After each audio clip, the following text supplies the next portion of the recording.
Bakit mo ako tinawag na Aginaya? Kunwari ka pa. Hindi ba't yun naman ang ilusyon mo?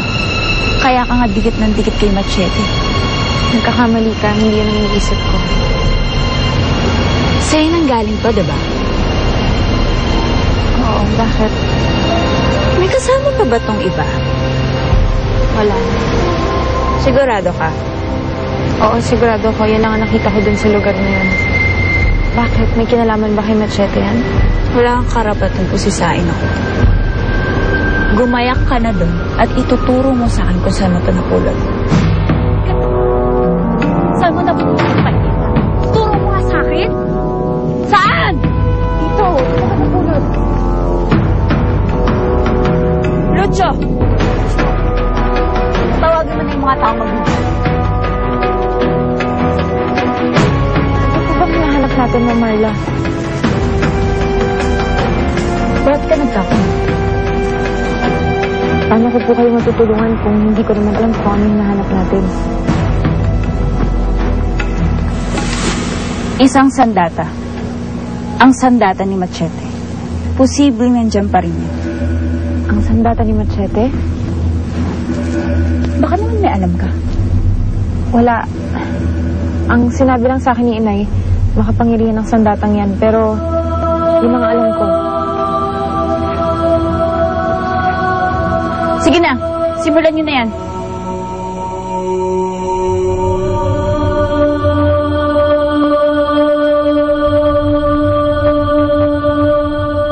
Marla, malalim na ang hukay. Ipapatuloy mo pa ba yan?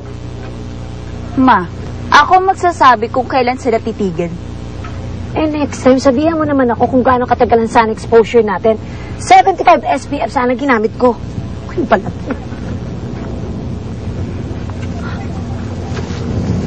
Wala ka bang nararamdaman? Nararamdamang ano? Kay Machete. Alam kong hindi naman dapat ako sumama eh. Ayoko naman talaga sumama, pero ikaw maintindihan, hindi ko magawa. Ba't mo tinatanong sa akin yun? Ang tanong ko, sagutin mo. Wala ka bang nararamdamang koneksyon kay Machete? Ha? Wala. Ano bang kailangan niyo sa akin? Oh, Marla. Wala po yung pinapangarap ko sa amin.